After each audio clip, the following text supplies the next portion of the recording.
여러분, 사람이 굉장히 변덕스럽습니다. 기분과 감정에 따라서 생각하는 것과 또 태도가 바뀌죠. 여러분, 도와주고 사랑하는 것도 변덕이 심합니다. 잘할 때는 도와주다가 잘못하게 되면 안 도와주잖아요. 또 조금 전까지만 해도 굉장히 좋았거든요. 하하 호호했는데 금방 서운하다고 변하는 것이 사람이거든요. 금방 좋다고 서로 손붙잡고 놀다가 잠시 후에 눈알을 부라리면서 목소리를 높여 다투는 것, 이게 사람입니다. 근데 하나님의 은혜는 할수록 깊어지게 되고 가면 갈수록 풍성해지게 되는 것이 하나님의 은혜예요. 아무리 세월이 지나도 변하지 않습니다. 그래서 하나님의 은혜를 일컬어 더욱 큰 은혜라 이렇게 표현한 것이죠. 오늘 참 좋은 시간입니다. 하나님께서 보시기에 좋은 자리입니다. 여러분, 이 메시지를 들으면서 더욱더 큰 은혜 누리시기를 축복합니다. 그리고 언제나 더욱 큰 은혜를 사모하시기를 바랍니다. 그런 의미에서 우리에게 주시는 하나님 말씀을 한번 봅시다. 야고보서 4장 6절입니다. 그러나 더욱 큰 은혜를 주시나니 그러므로 일러스되 하나님이 교만한 자를 물리치시고 겸손한 자에게 은혜를 주신다 하였느니라. 여러분, 가끔 성경에서 소개하는 좋은 인물 가운데에 다윗이라고 하는 사람은 믿음의 사람으로 소개가 되고 있습니다. 이 다윗이 하나님의 법궤를 다윗성으로 옮깁니다. 그냥 장막에 있던 그 법궤가 다윗의 성으로 옮겨지게 될 때에 다윗이 얼마나 감격스러웠는지, 하나님과 함께하는 것이, 가까이 하는 것이 복으로 알았기 때문에 너무나 기뻐서 기쁨을 이기지 못해서 그냥 흥에 겨워 다윗이 너무나 감격해 춤을 추게 돼요. 그런데 창문에서 그 모습을 바라보던 여인이 있었습니다. 다윗의 아내 미갈이거든요. 바라볼 때에 야, 정말 대단하다, 정말 믿음이 좋은 남편이로구나, 이게 긍정적으로 바라보는 것이 아니라 마음으로부터 다윗을 무시하고 업신여긴 겁니다. 미갈은 누군가?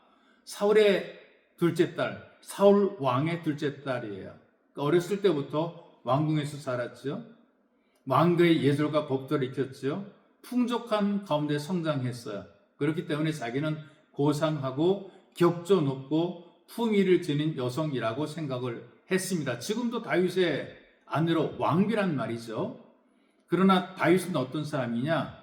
베들레헴 들판에서 양을 치며 제대로 씻지도 않고 흙바닥에서 뒹굴고 들판을 쏘다니던 목동 출신입니다.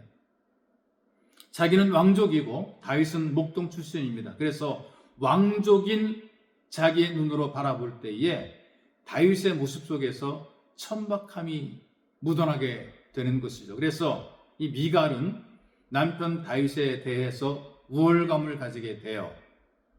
이것이 구체적으로 드러나게 된 것이 바로 법궤를 옮기는 다윗을 바라볼 때입니다. 그리고 자기 마음속에 있는 것을 입으로 쏟아놓게 돼 있어요. 이 미갈이 다윗에게 책망을 해요. 이렇게 얘기를 합니다.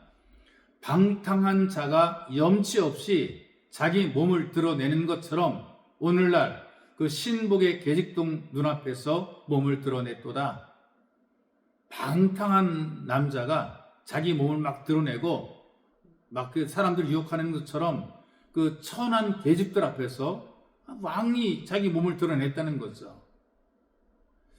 이 말은 다윗을 무시하면서 비아냥거리는 것이죠. 여러분, 남을 무시하는 것은 교만함에서 나오는 것입니다. 성경은 뭐라고 말씀하시는가? 나보다 다른 사람을 좀 낮게 좋게 여기라고 말씀을 합니다. 그런데 이 일 이후에 나타난 결과 어떠하냐? 사무엘하 6장 23절의 말씀 보니까 이렇게 기록하고 있어요. 그러므로 이런 일이 있은 이 다음에 사울의 딸 미갈이 죽는 날까지 자식이 없으니라. 미갈은 교만함으로 말미암아 다윗 남편을 멸시한 것 때문에, 그것 때문에 죽는 날까지 자식이 없었다, 이렇게 이야기를 한 거예요. 그래서 학자들이 이 구절을 두 가지 의미로 해석을 해요. 먼저는 하나님께서 교만함으로 남편을 멸시하고 조롱하는 미갈의 태를 하나님이 닫으셨다. 그렇기 때문에 아이를 낳을 수 없게 되었다. 이렇게 해석하는 분들이 계시고요. 또 다른 하나는 현실적인 겁니다. 교만한 미갈에게 다윗은 정이 떨어진 거죠. 미갈이 아내이긴 한데 이 교만함으로 늘 무시를 하는 남편인 그 왕인 자기를 은근히 무시하는 이 미갈에게 정이 떨어져서 그날 이후로부터 이 다윗이 미갈과 잠자리를 하지 않았다는 것입니다. 그렇기 때문에 자녀를 낳을 수가 없게 되었다 이렇게 해석을 해요. 둘 다 일리 있는 해석이라고 우리가 봅니다. 사람이 교만하게 되니까요. 주는 것도 못 먹는 삶이 되더란 말이 있어. 여러분들은 주는 거 다 받아 누리는 큰 은혜를 누리시기를 바랍니다. 이 다윗은 겸손함과 하나님 말씀에 순종한 믿음의 사람으로 성경이 소개를 해요. 목동 출신이지만 그럼에도 불구하고 이스라엘의 존경받는 위대한 왕이 되었습니다. 우리 하나님께서도 겸손한 다윗을 보시고 더욱더 큰 복을 주신 것입니다. 이 다윗의 겸손함은 여러 군데서 나타나게 되는데요.